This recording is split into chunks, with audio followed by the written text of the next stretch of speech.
विचार चल रहा था। भगवान इस बात को स्पष्ट करके आए थे कि जो तीनों गुणों के जो भाव हैं, सात्विक, राजस और तामस, प्रकृति के ये तीन गुण सत्व, रज और तम, और जिस समय जीवन में जिस गुण की प्रधानता होगी, हमारे चित्त का भाव भी वैसे ही बने। तो जो सत्व गुण आएगा तो सत्व गुण का ज्ञान वृद्धि देगा। 14वें अध्याय में भगवान ने स्पष्ट किया कि तत्र सत्वम निर्मलत्वात् प्रकाशकम अनाम। तो जब वो सत्व गुण जीवन में आएगा तो वो प्रकाश ज्ञान देगा, और जब रजोगुण जीवन में बढ़ेगा तो रजोगुण आपके चित्त में विक्षेप पैदा करेगा, और जो तमोगुण है, तमोगुण आपके जीवन में विस्मृति लाए, भूलने की जो आदत कई लोगों को होता है कि विस्मृति। तो इसलिए जो तमोगुण है, तमोगुण क्या करे? भूलना या जड़ता, जिसको हम जड़ बुद्धि कई बार प्रयोग करते हैं, जड़ बुद्धि अर्थात जिसको लाख समझाने पर भी जो समझे नहीं। तो ऐसा जो व्यक्ति है तो फिर वहां ये मान लो कि उसके जीवन में तमोगुण की प्रधानता, और रजोगुण में तो कल चर्चा करके आए थे विक्षेप, और सत्वगुण ज्ञान देगा। तो इसलिए ये तीनों गुण भगवान कहते हैं मत एवेति तान विद्धि, ये सब मुझसे ही प्रकट होने वाले। लेकिन फिर उससे भी महत्वपूर्ण बात भगवान आगे कहते हैं, न त्वहं तेषु ते, का न तो मैं उनमें हूं और न वो मुझ में। तीनों गुणों के जो भाव का प्रकट मुझसे होते हैं, लेकिन मेरा फिर उनसे कुछ लेना देना, जिसे कल भी स्पष्ट किए थे कि जीवन के व्यवहार में सुबह से लेकर के शाम तक हमने अपने कितने रूप देखे, तो उन सारे रूप किससे प्रकट हुए? हमसे ही प्रकट हुए, जो भी जीवन के व्यवहार है। और हर रूप में उस समय आप हैं कि हर रूप में आप, और हर एक रूप आपका ही है, माता, बहन, बेटी, जो कुछ भी जीवन के व्यवहार को लेकर के। लेकिन फिर ये सब होने पर भी आप में क्या है? आप में इनमें से कोई रूप है क्या? कोई भी रूप आप में, या आप उनमें हैं क्या? तो ना आप उनमें हैं और न वो आप में है। केवल थोड़ी देर की वो व्यवहारिक सत्ता, केवल व्यवहार मात्र के लिए उस सबको हमने स्वीकार किया।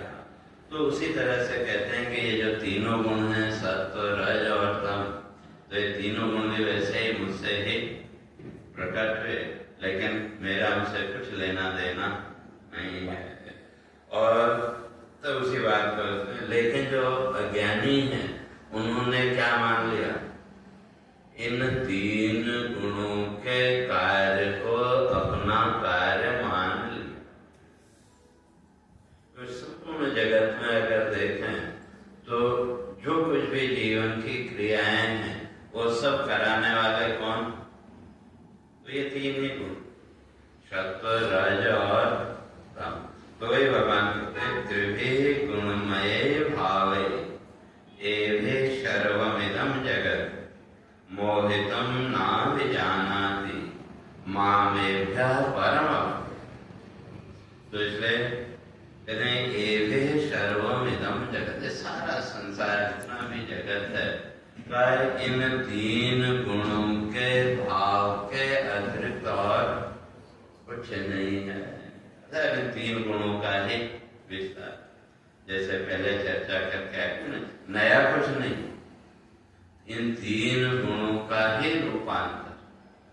जैसे 3 वस्तुएं आप लो या 3 केमिकल ले लो, तो उसको आप मिलाओ तीनों को, तो एक नया रूप आपके सामने प्रकट हुआ कि, और हर बार उसकी मात्रा बदलते जाओ तो हर बार एक नया रूप प्रकट हुआ। लेकिन नया क्या है? नया तो अगर देखें तो नया कुछ भी नहीं, विचार की दृष्टि से अगर देखें तो उसमें नया कुछ भी नहीं है। केवल वो तीनों वस्तुओं की जो मात्रा है उसको हम बदलते गए तो उसके अनुसार अलग अलग रूप हमको दिखते गए। तो इसी तरह से संपूर्ण जगत कहते हैं इन्हीं 3 गुणों से। तो इसलिए जब जीवन में सत्वगुण बढ़ा तो वो सत्वगुण देगा ज्ञान वृद्धि, लेकिन उसका सहयोगी भी तो कोई न कोई गुण बनेगा। या तो सत्वगुण बनेगा, रजोगुण या तमोगुण, कोई न कोई उसका सहयोगी बनेगा। तो जब सत्वगुण का सहयोगी बना सत्वगुण, तो उस समय आपका सत्वगुण और प्रकृति का सत्वगुण जब ये दोनों मिल गए तो उस समय वो आपको आनंद सुख की अनुभूति देंगे। और अगर रजोगुण साथ में आ गया फिर रजोगुण का भी तो अपना प्रभाव रहेगा। तो जो सत्वगुण है वो पुण्य वृत्ति पैदा करेगा, पुण्य का भाव आपके अंदर पैदा करेगा। जैसे कल चर्चा करके आए थे सात्विक पुण्य निष्पत्ति, जब हमारे जीवन में सत्वगुण बढ़ेगा तो उस समय पुण्य का विचार। जैसे कई बार बैठे बैठे भी कभी कोई पुण्य का विचार आता है कि भाई ये अच्छा है, ये करना चाहिए, वो करना चाहिए, विचार तो करते हैं लेकिन कोई कार्य किया क्या? कोई कार्य नहीं। तो उस समय केवल सत्वगुण है। तो इसलिए उस सत्वगुण ने वो पुण्य के भाव को तो हमारे अंदर प्रकट किया, लेकिन उसमें कार्य कुछ नहीं। और जब रजोगुण साथ में जुड़ा तब तो रजोगुण जो है वो क्रियात्मक है। तो क्यों बिना रजोगुण के वो क्रिया संभव नहीं है। तो अब जब रजोगुण जुड़ा तो उसके द्वारा क्या हो, फिर वो पुण्य कर्म में प्रवृत्ति। और अगर सत्वगुण का सहयोगी है तमोगुण, तो वो तमोगुण क्या करेगा? सत्वगुण ने आपके अंदर बोध तो पैदा किया, लेकिन तमोगुण प्रधान होने के कारण साथ के साथ है। जैसे कई बार अनुभव किया होगा कि आप कोई बात सोच रहे हैं, लेकिन एक सेकंड बाद कोई आपसे पूछे तो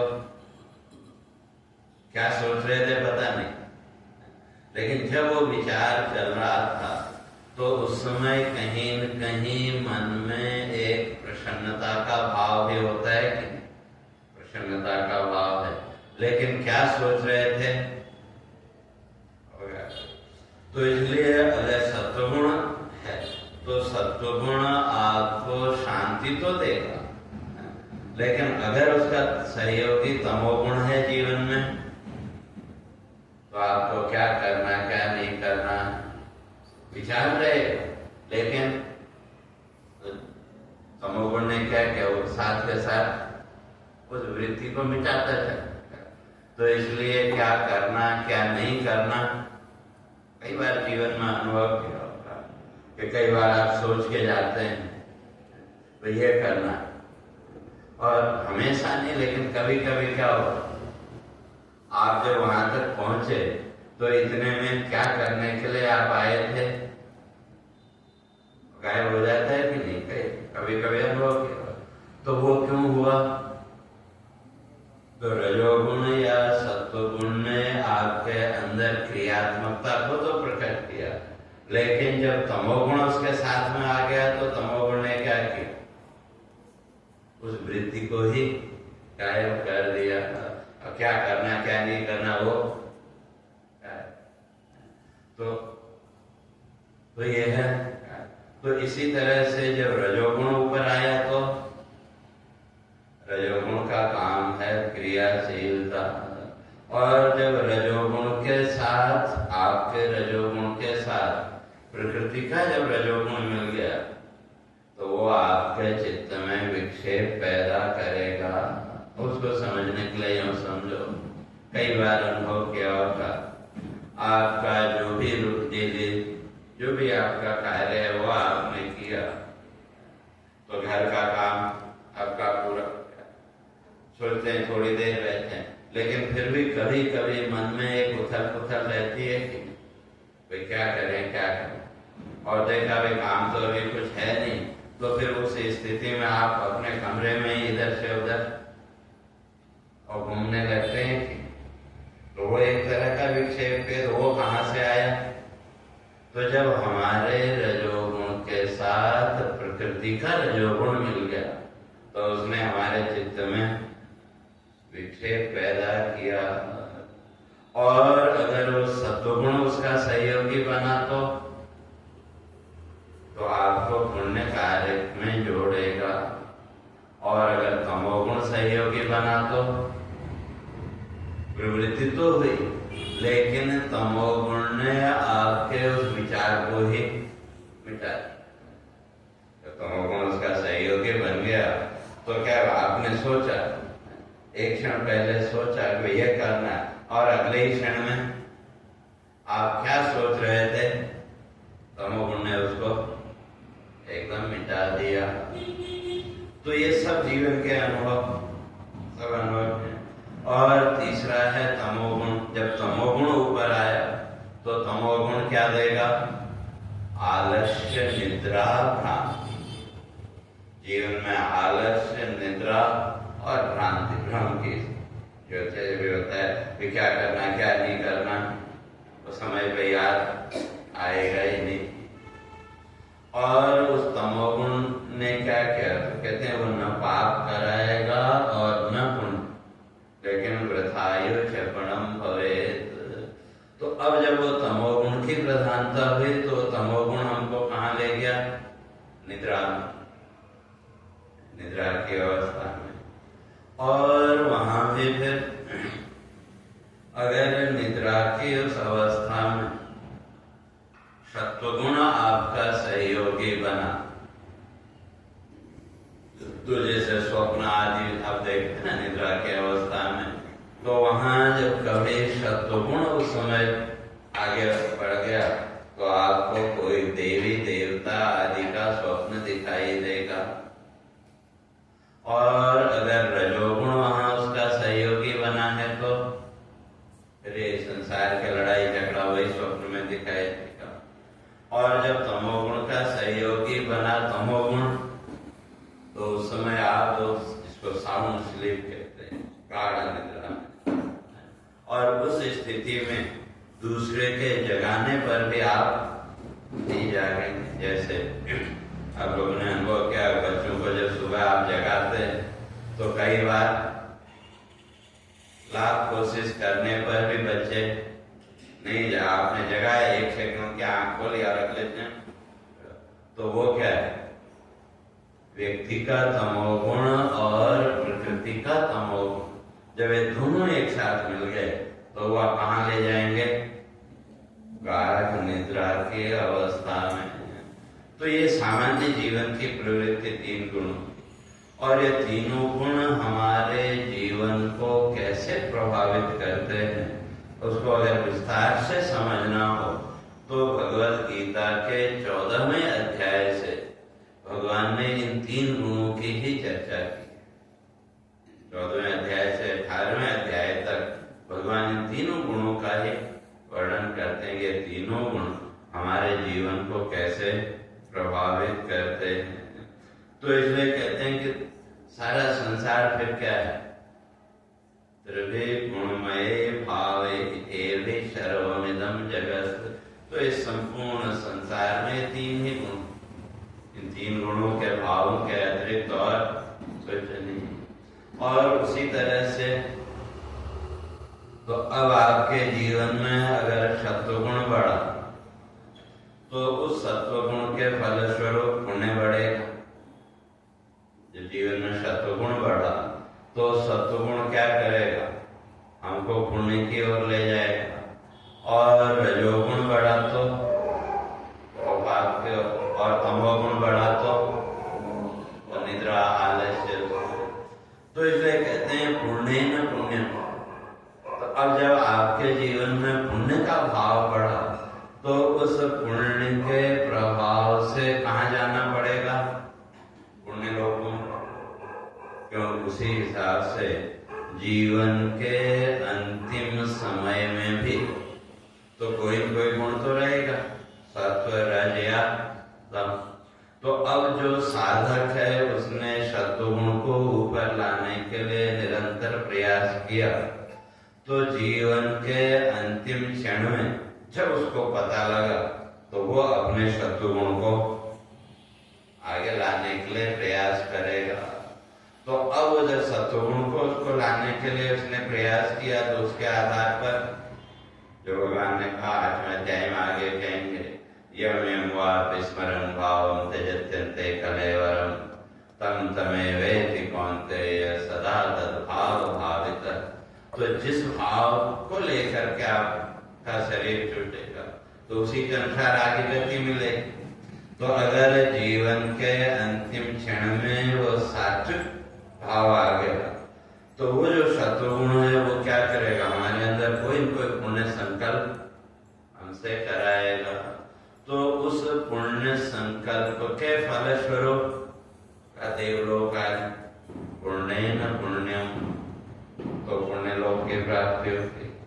और अगर जीवन में पाप की ज्यादा अधिकता है तो पापे न पापम, तो उससे पाप लोगों की प्राप्ति अर्थात मनुष्य से नीचे के जो जीवन है उनके, और उपाध्याय में मनुष्य। तो ये जो मनुष्य जीवन है कहते हैं यहाँ पाप भी है और पुण्य भी है। और कितना है तो उसका एक सामान्य रेशियो यूं समझो 60-40। तो उसके अंदर सभी जीवा, जितने भी संसार में जितने भी मनुष्य हैं वो सब इसी के अंदर आते। तो अगर पाप बढ़ गया तो क्या वो मनुष्य योनि से नीचे चला जाएगा, पशु पक्षी आदि। और अगर जीवन में पुण्य बढ़ गया तो देवलोक आदि की प्राप्ति। लेकिन वहां से भी फिर उस पुण्य को पूरा करने के बाद फिर जहां वो 60-40 का बैलेंस हुआ तो फिर उसको इसी मनुष्य लोक में आना पड़ेगा। तो इसलिए इस संसार के जितने भी जीव हैं वो सारे के सारे जीव इन तीन गुणों के उसमें ही बंधे। इसलिए जो मनुष्य है, मनुष्य को रजोगुण प्रधान माना, और जो देवता आदि हैं उनको सत्वगुण प्रधान माना, और मनुष्य से नीचे जो योनियां उनको तमोगुण प्रधान माना। क्यों, तमोगुण प्रधान होने के कारण उनके जीवन में ज्ञान की कोई वृत्ति है ही नहीं। और जो देवता हैं वो सत्वगुण प्रधान, ज्ञान तो है लेकिन उनको कर्म आदि का अधिकार नहीं है। इसलिए रजोगुण प्रधान होने से कर्म का अधिकार परमात्मा ने केवल मनुष्य को दिया। तो इसलिए ये सारा संसार में जो कुछ भी दृश्य जगत है, कहते सब वस्तुओं में ये तीनों। तो इसी तरह से जितनी भी वस्तुएं हैं, जैसे आजकल कई लोग या वैष्णव लोगों ने और लहसुन प्याज उसको बोलते हैं तामस, और आपने दूध की कोई वस्तु बनाई तो उसको सात्विक मानते हैं। लेकिन ये तीनों गुण तो हर एक उसमें, क्योंकि तमोगुण का कार्य क्या है, निद्रा आलस्य भ्रांति। तो अब वो सात्विक अन्न जिसको आप मानते हैं, भाई भूख है एक कटोरी की मान लो और आप 3-4 कटोरी पी गए तो तमोगुण आएगा कि लिमिट से ज्यादा तो तुरंत फिर नींद आती है कि अगर लिमिट से ज्यादा हो जाए तो तमोगुण। तो इसलिए कोई भी वस्तु इस संसार में इन 3 गुणों के प्रभाव से मुक्त नहीं है। बस ये कि मात्रा कम ज्यादा हो सकती है, लेकिन गुण तो तीनों हर वस्तु में रहेंगे ही। अब ठीक है, वो लोक व्यवस्था जो है उसके लिए, या कुछ लोगों ने अपने को दूसरे से विशिष्ट बताने के लिए कि हम उनसे ज्यादा विशेष हैं, स्पेशल हैं, या हम उनसे ज्यादा पवित्र हैं, ऐसा बताने के लिए सब धारणाएं। लेकिन ये खाने पीने की वस्तुओं से आप पवित्र हो गए ऐसा नहीं। तो जब तक मन की शुद्धि नहीं होगी तो तब तक इन वस्तुओं से कोई ज्यादा अंतर पड़ने वाला नहीं। लेकिन फिर भी अन्न का भी महत्व है। तो हमारे यहाँ का जैसा खावे अन्न वैसा बने मन, तो इसलिए वहाँ सात्विक अन्न की व्यवस्था की। तो अब सात्विक अन्न फिर क्या है? तो इसलिए वहां उस अन्न के साथ कई चीजों का उपयोग किया। क्योंकि आप जब अन्न आदि तैयार करते हैं, आगे भगवान 17वें अध्याय में विस्तार से उसकी चर्चा करेंगे। तो जिस स्थान पर आपने उस अन्न को तैयार किया, उस स्थान की भी शुद्धता का ध्यान रखते हैं कि अब आजकल तो मैंने देखा लोग चप्पल पहन के भी, कई लोगों से मैंने पूछा, बोलते नहीं महाराज ये तो किचन की चप्पल है। तो आखिर जो भी उसमें है तो एक तो आजकल तो लोग उसको नहीं मानते, लेकिन पहले इन चीजों का बड़ा ध्यान रखते थे। तो जो अन्न आप तैयार कर रहे हैं उसमें भी ये तीनों गुण हैं, और जो व्यक्ति उस अन्न को तैयार कर रहा है उसके अंदर भी इन गुणों का प्रवाह वहां भी, और वो जो स्थान है वहां पर भी। तो इसलिए आप हर रोज जो भी सफाई वगैरह जो करते हैं वो किसके लिए? शुद्धिकरण कह लो, या वो जो भी अन्न संस्कार, वहां संस्कारों को आपने वहां से हटाया। ठीक है, शहरों में तो संभव नहीं, लेकिन गांव आदि में पुराने जो लोग थे गोबर आदि से स्थान के शुद्धिकरण वो करते थे। लेकिन उसके पीछे भी वो केवल एक परंपरा है ऐसा नहीं। मैंने कई बार कहा हमारी जो संस्कृति है वो साइंटिफिक कल्चर है। क्यों हमारे यहाँ कोई भी क्रिया ऐसी नहीं है जिसके पीछे साइंस न हो। के पीछे एक साइंस है। तो पहले जो गाय के गोबर वगैरह की जो व्यवस्था थी, तो अब वो भी आपके फ्लैट में या उसमें तो वो तो संभव नहीं है, लेकिन फिर भी स्वच्छता का ध्यान तो रखना चाहिए। तो गोबर आदि की जो करते थे उसके पीछे जैसे कि वो जो गाय का जो गोबर है उसके अंदर इतनी क्षमता है कि वो जितना भी रेडिएशन आपके इसमें वातावरण में होगा उस सब को वो अपने अंदर खींच सकता है। तो इसलिए हमारे यहाँ गाय को इतना महत्व है। तो इसलिए मेरा कहना है हर चीज के पीछे वो साइंस और इसीलिए पुराने जो लोग हैं भाई, अभी भी कई जगह भाई आजकल तो लोगों ने मतलब पहले उठते ही पहले कई लोगों को चाय चाहिए और चाहिए इत्यादि। तो लेकिन अगर शास्त्रीय दृष्टि से देखें तो वो उचित नहीं। तो इसलिए जो भी है स्नान आदि के बाद ही ठीक है, जो बीमार है स्वस्थ है उसके लिए बात अलग है, लेकिन बाकी लोगों के लिए क्योंकि भाई रात का जो तमोगुण का प्रभाव है, आप तुरंत उठे और बिना हाथ मुंह धोए बिना कुल्ला के आपने तुरंत चाय पिया या उसके साथ कोई लोग बिस्कुट वगैरह, ठीक है, पानी पीने का विधान हमारे ऋषियों ने किया। वो इसलिए कि आपके मुंह में जो लार बनेगी रात में, तो वो आपके शरीर के है, इसलिए उसमें एंटीबॉडी और क्रिएट हुई। तो आपने पानी पिया तो वो जो भी बैक्टीरिया आपके मुंह में तैयार हुए थे वो पानी के साथ आपके शरीर में थे, तो वो आपको नुकसान नहीं करेंगे। वहां तक हमारे ऋषियों ने, लेकिन बाकी वस्तुओं को निषेध किया। क्यों? कि भाई जब वो तामसी संस्कारों को जब आप खुद अपने शरीर में स्थान दे रहे हैं तो धीरे धीरे फिर तमोगुण की वृद्धि हो। तो और उसी तरह से पुराने लोग भी बिना स्नान किए जो भी आपका किचन का एरिया है वहां प्रवेश नहीं करना इत्यादि, उस सब के पीछे वही साइंस। और वो काफी कुछ तो कोविड के समय आप लोगों के समझ में आ रहा है, लेकिन उस समय लोग समझते थे, उसके बाद सब छोड़ दिया लोगों ने। उस समय तो शुद्धता का बहुत ध्यान रखते थे साल 2 साल, लेकिन जैसे ही वो गया तो उसके बाद कारण उसके पीछे जो साइंस है हमने उसको कभी समझने का प्रयास ही नहीं किया। तो इसलिए वो जो स्थान तो वो भी पवित्र होना चाहिए। और जो अन्न है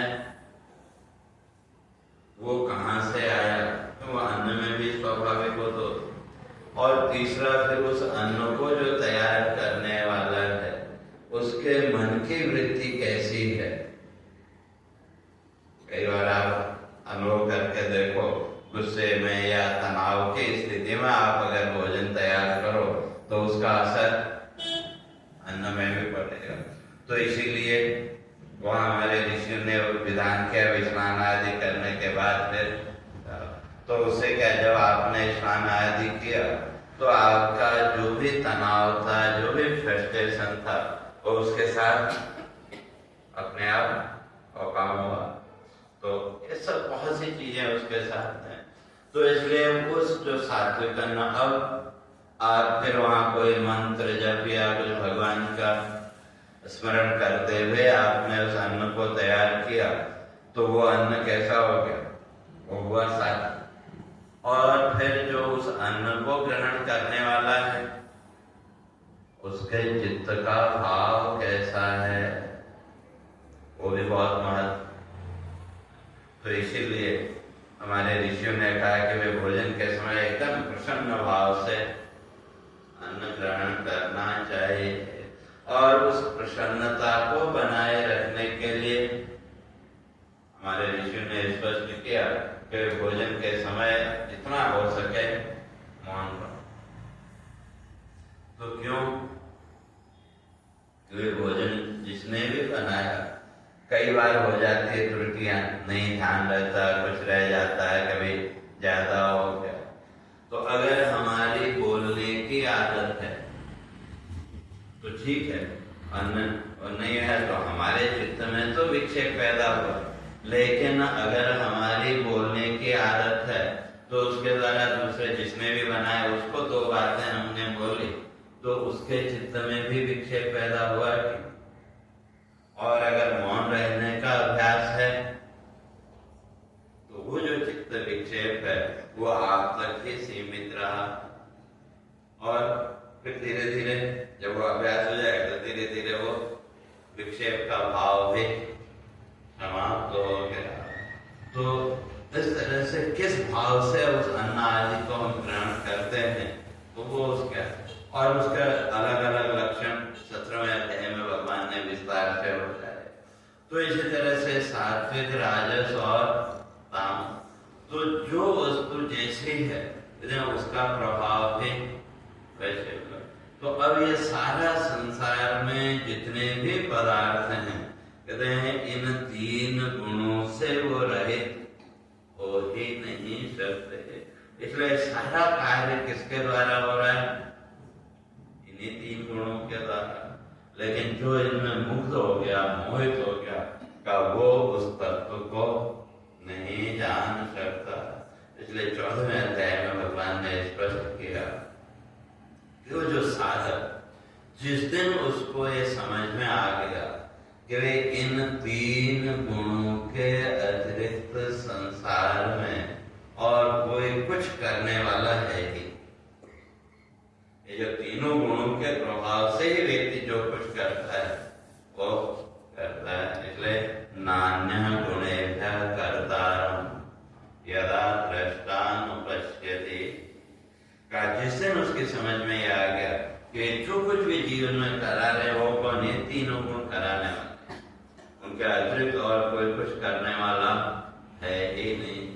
तो जिस दिन ये समझ में आ गया तो उस दिन वो साधक गुणेभ्यश्च परम वे, तो इन 3 गुणों से परे जो तत्व है, इन 3 गुणों से भिन्न जो तत्व है का उस दिन वो उसको जानने का प्रयास करेगा। और जब उस तत्व को जानने का प्रयास करेगा तो भगवान कहते हैं मद्भावं सोऽधिगच्छति, वो फिर जब उसको जानेगा तो मेरे भाव को ही वो प्राप्त होगा। तो उसी बात को यहाँ कह रहे हैं कि मोहितम ना विजानाति माम एभ्यः परम अव्ययम्, जो इन तीनों गुणों के कार्यों में मुक्त हो गया और इन तीनों गुणों के कार्यों को अपना कार्य मान लिया, मैंने ऐसा किया, मैंने वैसा किया, तो क्या वो उस परम तत्व को नहीं जान सकता।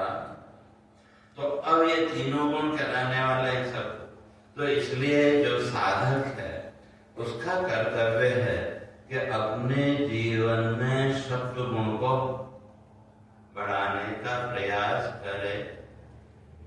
जो ये नहीं कि भाई हाँ ये तीनों गुण करा रहे हैं इसलिए वहां अपनी बुद्धि का कोई उपयोग ही नहीं करना, ऐसा नहीं। तो ये तीनों गुणों का प्रभाव तो रहेगा, जैसे मैंने कहा कि तमोगुण भी अपना असर दिखाएगा, रजोगुण भी, सत्वगुण भी, ये सब अपना अपना कार्य करेंगे। और कई बार हमको उसका अनुभव भी होता है कि हमसे त्रुटि हुई, गलती हुई, जो कुछ भी है, लेकिन जो समझदार, जो विचारशील व्यक्ति है वो उसको फिर सुधारने का प्रयास करे। ये जो भी जीवन में भाई तमोगुण के, रजोगुण की अधिकता से जो त्रुटियां हुई तो उसको सुधारने का प्रयास।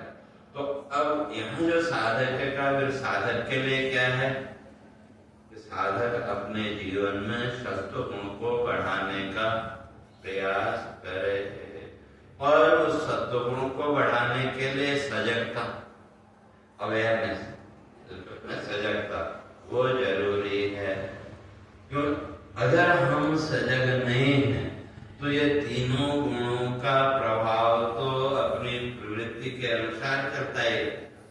तो अब जब सजगता है तो सजगता हमको क्या करती, एकदम जैसे, लेकिन पूरा दिन उतनी वो सजगता नहीं रहती। लेकिन जब आप भगवान की पूजा करने बैठे या मंदिर में, जो कुछ भी आपका नियम है, तो उस समय जब आप बैठे तो उस समय भी तो वृत्ति प्रवाह बदलता है कि, लेकिन वहां आप सजग हैं, सावधान हैं, तो वो सजगता के कारण तुरंत आपको पता लगा कि नहीं कि हमारी जो मन की वृत्ति है वो यहाँ से हट के दूसरी ओर जा रही है, जो भी, तो उसका पता लगा। ठीक है, कई बार है कि शुरू में नहीं पता लगा, लेकिन कुछ सेकंड के बाद तुरंत वो पता लगा। तो अब सजगता ने क्या किया, फिर हम अपनी उस मन की वृत्ति को फिर वहां से वापस खींच के लाए। तो वो जो हमारी सजगता है, उस सजगता का फल ये है कि ये तीनों गुण अपना काम तो करेंगे, विक्षेप तो पैदा करेंगे, लेकिन हमारी जो सजगता है वो हमारे चित्त में उस विक्षेप को ज्यादा देर टिकने नहीं देगी। और उस सजगता के साथ साथ कर्तव्य बोध भी हमारा धीरे धीरे जागृत होगा। और अगर वो सजगता नहीं है तो फिर वो कहते हैं वो साधना का कोई तीनों गुणों का प्रभाव, तो ये तो अपना काम करेगा, तो ठीक है हमने वो किया, लेकिन वो साधना वो करते समय भी अगर तमोगुण या रजोगुण का प्रभाव ज्यादा रहा तो सत्वगुण तो फिर बढ़ेगा नहीं। हो तो इसलिए जो साधना प्रयास करना चाहिए। और जब वो सत्वगुण जीवन में बढ़ेगा, जैसे जैसे सत्वगुण बढ़ेगा तो सत्वात् संजायते ज्ञानम, उस सत्वगुण के प्रभाव से ज्ञान, तो ज्ञान का एक व्यापक है। तो इसलिए ज्ञान जो है, उस ज्ञान के 7 स्टेप हमारे ऋषियों ने माने। तो ज्ञान, तो इसलिए वहां कौन कौन से? शुभेच्छा, सुविचारणा, तनुमानसा, सत्वापत्ति, असंशक्ति, पदार्था भाविनी और तुल्यता। तो ये ज्ञान की ये 7 सीढ़ी है। तो जब जीवन में सत्वगुण हमारा बढ़ेगा तो जो भी हम पूजा पाठ, शास्त्र चिंतन, जो कुछ भी हम करते हैं, वो वास्तव में, जैसे मैंने कल भी कहा था, संसार के फलों की प्राप्ति के लिए नहीं, बल्कि हमारे जीवन में सजगता, हम अपने आप जीवन में कितने सजग रहते हैं, तो उसके लिए है। और 24 घंटे वो एक ही स्थिति बनी रहे, वो भी संभव, तीनों गुण तो अपना असर।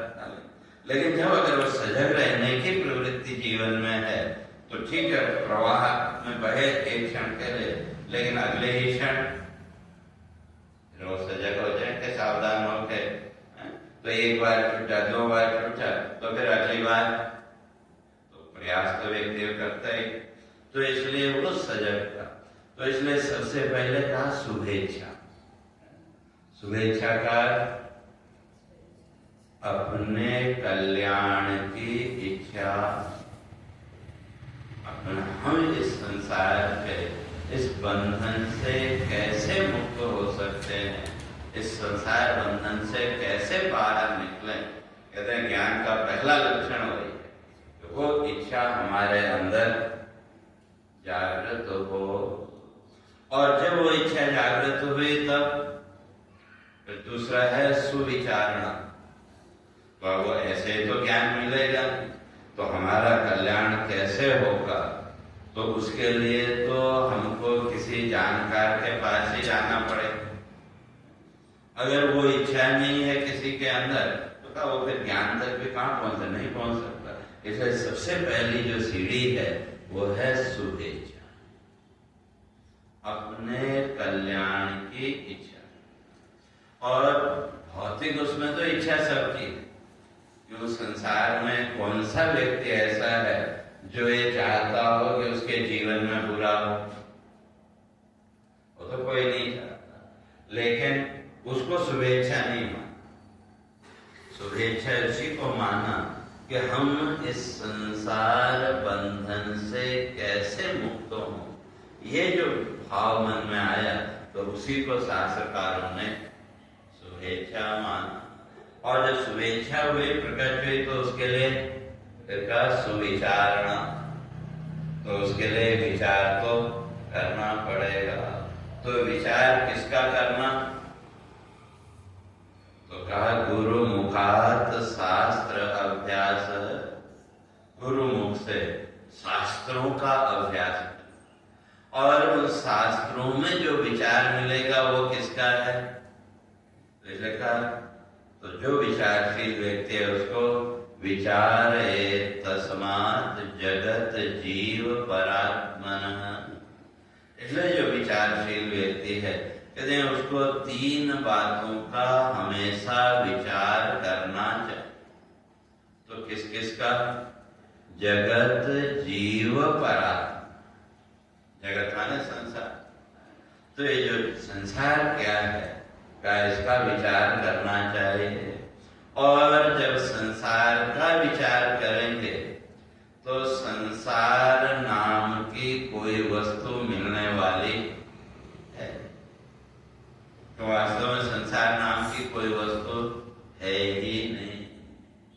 लेकिन फिर भी हम संसार है मानते हैं। कि अगर कोई आपसे कहे कि वे संसार कहाँ है, संसार क्या है, उसको दिखा सकते हैं क्या?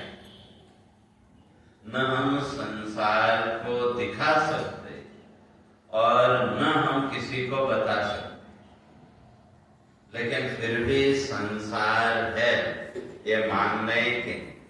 तो इसलिए संसार है कैसा, तो उसके लिए हमारे ऋषि ने कहा कदली सन्निवो लोक सारो अश्य न विद्यते। कहते हैं जैसे वो केले का पेड़ है, तो कहते हैं उसी तरह से संसार है। तो जो केले का जो पेड़ है, अगर उसको देखो, वो छिलकों के एक समूह के अतिरिक्त और क्या है भाई, एक एक छिलका निकालते जाओ, पेड़ नाम की कोई वस्तु मिलेगी क्या? कहते हैं उसी तरह से संसार भी। मुझे एक बात याद आई, एक अंग्रेज उसने ये बात नहीं पढ़ा कि वे इंडिया में तो प्याज बहुत यूज करते हैं और वो प्याज जो है तो बड़ा गुणकारी है, तो उसमें बहुत गुण है, औषधि गुण बहुत है। तो उसने अपने एक मित्र को पत्र लिखा दिल्ली में कि भाई मैंने प्याज के बारे में सुना है, तो एक काम करो, तुम थोड़ा प्याज मुझे पार्सल करके भेज दो और साथ में उसको कैसे यूज में लेना है वो विधि भी लिख के भेज देना। तो ठीक है, उसने थोड़ा 5-10 किलो प्याज लिया, अच्छा से उसको पैक करके भेज दिया और साथ में विधि भी लिखी कि पहले इसके छिलके उतार लें। अब उसके पास पहुंचा, अब वो अंग्रेज बेचारा प्याज लेके बैठा, तो छिलके उतारने लगा, तो फिर बाद में वो उसको पत्र लिखता है तुमने भेजा तो सही, लेकिन भाई प्याज तो मुझे मिला ही नहीं। तो वो छिलके जो उतारते गए, तो प्याज क्या है, छिलके के अलावा और क्या है? तो इसी तरह से कहते हैं संसार भी क्या है, कदली सन्निवो लोक। तो जब इसका विचार करोगे तो संसार नाम की कोई वस्तु मिलने वाली नहीं है। और जब संसार नाम की कोई वस्तु है ही नहीं, जिस दिन ये पक्का हो गया मन में, तो उस दिन इस संसार का जो भी मोह है वो अपने आप छूट जाएगा कि तो अब संसार नहीं है लेकिन मैं तो हूं, मैं नहीं हूं, ऐसा तो कोई नहीं कह सकता। तो यदि इस मैं का भी विचार करो तो मैं नाम की भी कोई वस्तु मिलने वाली नहीं। जैसे मैंने उस दिन उदाहरण दिया ना, जो मोबाइल है, मोबाइल में वो जो सिम कार्ड है, उस सिम कार्ड ने क्या किया, सिग्नल को पकड़ा और उसको आगे फेंक दिया। तो अब वो जो भी कंपनी का मोबाइल का नाम वगैरह आपके उसमें वो आया, अगर वो सिम बदलो तो फिर तो जिस दूसरी कंपनी का आने लगेगा कि तो वो जिसको आप मोबाइल कहते हैं, जिससे सारा आपका काम चल रहा है, वो जिसके तो वास्तव में वो तरंगों के परावर्तन के अतिरिक्त और क्या, मोबाइल से जो भी आप काम कर रहे हैं वो सिग्नल की कनेक्टिविटी के अतिरिक्त और क्या। तो उसी तरह से जिसको हम जीव कहते हैं या मैं कहते हैं, तो क्या उस मैं का भी विचार करो। तो मैं का जब विचार करेंगे तो मैं नाम की भी कोई वस्तु है ही नहीं, क्योंकि जिसको जीव कहते हैं वो क्या है, वो भी त्रिपुट। तो इसलिए स्पष्ट किया कि चैतन्यम यद अधिष्ठानम लिंग देहश्च यह पुनः चिच्छाया लिंग देहस्था तत्संगो जीव उच्यते। जिसको हम जीव कहते हैं, जीव क्या है वास्तव में, कहते हैं 3 चीजें। चैतन्यम यद अधिष्ठान, एक वो जो चैतन्य तत्व, चेतन तत्व, वो अधिष्ठान, और बीच में आ गया सूक्ष्म शरीर, और इस सूक्ष्म शरीर में पड़ने वाली चेतन की छाया, वही तीनों का मिला हुआ जो रूप, उसका नाम जीव। अब उसको यूं समझो, जैसे मैंने शायद पिछले भी कहा था कि दिन में जब धूप है तो आपने एक दर्पण लिया और उस दर्पण को सूर्य के सामने करके थोड़ा सा आपने उसको टेढ़ा किया तो सामने दीवार पर और रिफ्लेक्शन आपको दिखाई दिया कि नहीं? तो अब वो जो रिफ्लेक्शन आपको दिख रहा है वो भी उसी सूर्य का प्रकाश, और एक प्रकाश पहले से ही, सूर्य का प्रकाश तो पहले से है कि, तो वो जो प्रकाश है वो उपाधि से रहित है, वहां कोई प्रोजेक्शन नहीं है। आपने मिरर के थ्रू जो प्रकाश डाला वो भी किसका है? वो भी सूर्य का ही प्रकाश है, लेकिन बीच में ये दर्पण रूपी उपाधि आ गई, भाई इतना ही। लेकिन अलग से क्या है? तो उसी तरह से जो हम मैं जिसको कह रहे हैं, तो कहते हैं वो मैं भी क्या है? वो जो आत्म सत्ता है, उसका जो प्रकाश, उसका प्रकाश पड़ा हमारे चित्त में, चित्त कहो या अंतःकरण कहो, और हमारा ये अंतःकरण रूपी दर्पण है टेढ़ा। तो जब वो दर्पण टेढ़ा है तो वो लाइट पड़ी, और दर्पण जितना टेढ़ा होगा उतना ही रिफ्लेक्शन होगा, और हमारा दर्पण टेढ़ा है तो वो रिफ्लेक्शन इंद्रियों के माध्यम से कहाँ हुआ? संसार में। तो अब वो संसार में जो भी देखा हमने उसको मैं मान लिया, मैं ये वो शरीर आदि को लेकर के, तो वो जिसको हम मैं कहते हैं तो फिर वो भी क्या है? वो भी उस प्रकाश के अतिरिक्त स्वतंत्र कोई तत्व नहीं है, केवल बीच में एक उपाधि मात्र है। तो जब ये समझ में आया विचार करते करते, तो मैं बने का जो अहंकार, अभी तक तो है ना मैं ये हूँ मैं वो हूँ, तो जो मैं हूँ ही नहीं, हमने जब उनको मान लिया तो उसी का नाम अहंकार। तो ये अहंकार, तो जब ये समझ में जिस दिन आ गया, उस दिन ये सारा अहंकार भी अपने आप निवृत्त हो गया, और जब कोई अहंकार रहा ही नहीं तो फिर जीव भाव भी रहेगा क्या? तो जीव भाव भी नहीं रहेगा। तो इसलिए संसार का विचार करते करते जब संसार नाम की कोई वस्तु नहीं मिली तो वो संसार भाव हट गया, और मैं हूँ मेरा, मैं हूँ ये, तो उसका भी जब हमने विचार किया तो मैं नाम की भी कोई अलग से वस्तु कुछ मिलने वाली नहीं है। तो वो मैं बने का जो अहंकार है वो भी हट गया, तो फिर क्या बचा? केवल आत्मभाव। तो इसलिए कहते हैं कि दिन का निरंतर साधक को विचार करना चाहिए। जगत जीव परात्मन, संसार क्या है, जीव क्या है, और जिसको हम ब्रह्म या परमात्मा कहते हैं वो क्या है, तो उसका निरंतर विचार करना चाहिए। और वो विचार करते करते क्या होगा? जीव भाव जगत भाव बाधे, विचार करते करते और जीव भाव और जगत भाव का बाध हो गया, तो फिर क्या बचा?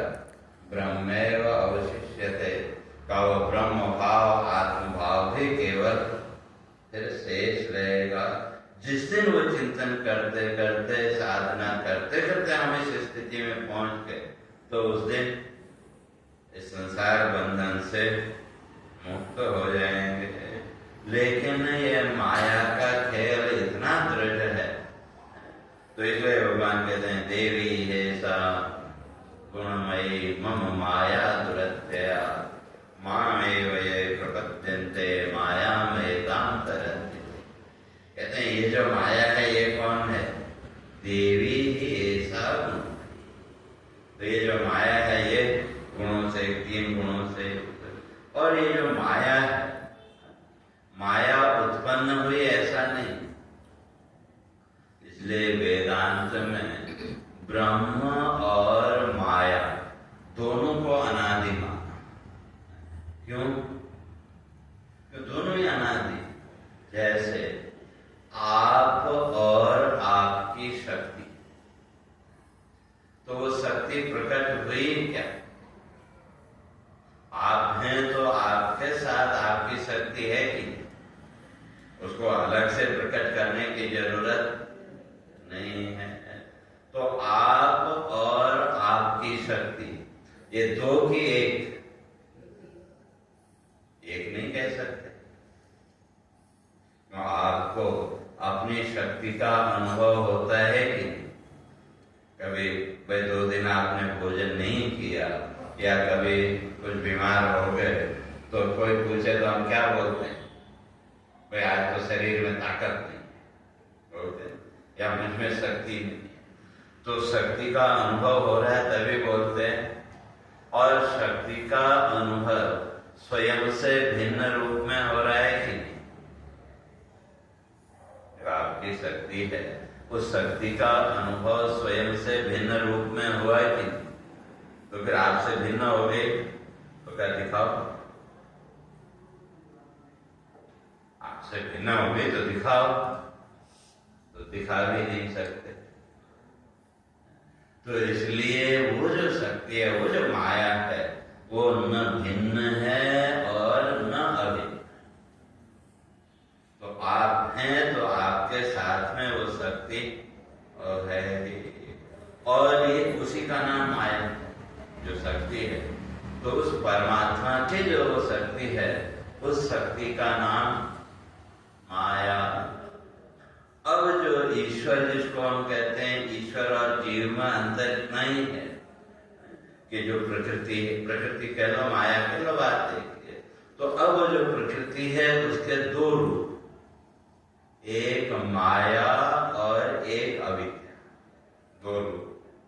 तो जो माया जिसको कहते हैं का वहां ये तीनों गुण शुद्ध, सत्व गुण भी शुद्ध, रजोगुण भी शुद्ध और तमोगुण भी शुद्ध। तो इसलिए उस माया में जो प्रतिबिंब बना ब्रह्म, जो मान लो ना 2 दर्पण आपने रखे, उनके सामने एक दीपक आप रखो, तो उन दोनों दर्पणों में उसका प्रतिबिंब आपको दिखेगा कि नहीं? और वो प्रतिबिंब कब बना? आगे पीछे के एक साथ, दोनों जो दर्पण सामने, दोनों में एक साथ ही हो, उसमें आप 1 सेकंड का भी अंतर नहीं कर सकते। तो इसलिए मंत्र कहता है त्वा सुपर्णा सयुजा सखाय। तो इसलिए जीव और ईश्वर ये दोनों क्या है? दोनों सयुजा, एक साथ प्रकट, लेकिन अंतर केवल दर्पण का है। तो इसलिए माया रूपी जो दर्पण है उसमें ये तीनों गुण की जो पॉलिश है वो शुद्ध। तो इसलिए जो प्रतिबिंब वो जो बना, तो उसका ज्ञान भी शुद्ध, कर्म भी शुद्ध और निद्रा भी शुद्ध। तो अब जब ज्ञान शुद्ध है तो उसने क्या किया? माया बिंबो वशीकृत्यताम सा सर्वज्ञ ईश्वर, उसने माया को अपने कंट्रोल में कर दिया। और जो दूसरा दर्पण है अविद्या का, वहां ये तीनों गुण अशुद्ध, तो इसलिए उसको कहा जीव। तो इसलिए तीनों गुण अशुद्ध होने से ये जीव का ज्ञान भी अशुद्ध, कर्म भी अशुद्ध और निद्रा भी अशुद्ध। तो इसलिए ज्ञान अशुद्ध होने के कारण ये माया के वशीभूत हो गया, माया के कंट्रोल में आ गया। वह अंतर इतना ही। तो जिसने उस माया को अपने कंट्रोल में रखा उसका नाम ईश्वर, और जो माया के कंट्रोल में हो गया उसका नाम जीव। लेकिन ये दोनों ही हैं प्रतिबिंब। जिसको आप ईश्वर मानते हैं वो ईश्वर भी क्या है? वो भी प्रतिबिंब, और जो जीव है वो भी प्रतिबिंब। लेकिन इस माया के खेल में ऐसे उलझा हुआ, तो इसलिए कहते हैं देवी हेषा गुणमयी मम माया दुरत्या। इस माया के चक्र से पार निकलना बहुत मुश्किल है। इसलिए अगर माया से पार निकलना है तो क्या? मामेव ये प्रपद्यते का, जो मेरी शरण में आते हैं वो इससे बाहर निकल जाते हैं। और ये जो माया है, तो इस माया को अगर समझना हो थोड़े से उसमें, तो माया का अर्थ क्या है? जो दिखाई दे, जिसकी आपको प्रतीति भी हो, अनुभूति भी हो, लेकिन पकड़ में कुछ ना आए, उसी का नाम माया और सबसे बड़ी माया का आपका ये शरीर है। इससे बड़ी माया और संसार में कुछ हो ही नहीं सकता। माया कहो या इंद्रजाल कह लो या मैजिक कह लो, इस शरीर से बड़ा कोई इंद्रजाल दुनिया में संभव ही नहीं। आजकल तो लोग चमत्कार के पीछे लगे रहते हैं ना, क्या ये शरीर ही सबसे बड़ा उस परमात्मा का चमत्कार? तो एक कोई मूर्तिकार है, उसको एक मूर्ति बनाने में कितनी सामग्री चाहिए, लेकिन ये जो शरीर है, इस शरीर का निर्माण कैसे हुआ आज तक कोई नहीं ढूंढ पाया। लेकिन फिर भी शरीर का निर्माण हो रहा है कि नहीं? और इस शरीर के निर्माण के लिए हमने कौन सी सामग्री वहां इकट्ठी की, लेकिन फिर भी हर एक अंग अपनी जगह व्यवस्थित है कि नहीं? तो क्या इससे बड़ी माया और क्या हो सकती? तो इसलिए कहते हैं एक तस्मान की इंद्रजालम अपरम यद गर्भवास स्थितम पश्यत शृणोति जिग्रति गच्छत तथा गच्छति। इससे बड़ा इंद्रजाल है, इससे बड़ी माया है संसार में और कुछ नहीं हो सकती। तो इसलिए माया को अगर समझना तो कहते हैं बहुत ज्यादा दूर जाने की जरूरत नहीं, और इस माया को समझने की भी जरूरत नहीं, क्योंकि माया को समझने जाओगे तो कुछ मिलने वाला नहीं। तो इसलिए जैसा दिख रहा है वैसा मान लो बस, इसमें ज्यादा आसक्त मत हो। इसलिए माया का सीधा सीधा अर्थ यही है कि दिखाई दे, प्रतीति भी हो, लेकिन पकड़ में कुछ न आए, तो उसी का नाम माया। तो इसलिए इस माया से पार होने के लिए मामेव ये प्रपद्यन्ते, भगवान कहते हैं मेरे शरण में जो आते हैं। और ये जो माया है इसने किया क्या है?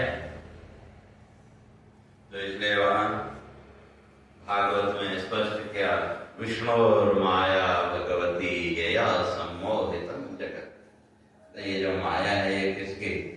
विष्णु की माया, और इसने सम्मोहितम जगत, सारे संसार को हिप्नोटाइज करके रखा है। अब इससे हमको और बाहर निकलने के लिए मामेव ये प्रबंधन का मायापति को पकड़ो, तो तभी इस माया के जाल से बाहर निकल सकते हैं। तो कैसे? तो उसकी चर्चा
दक्षिणा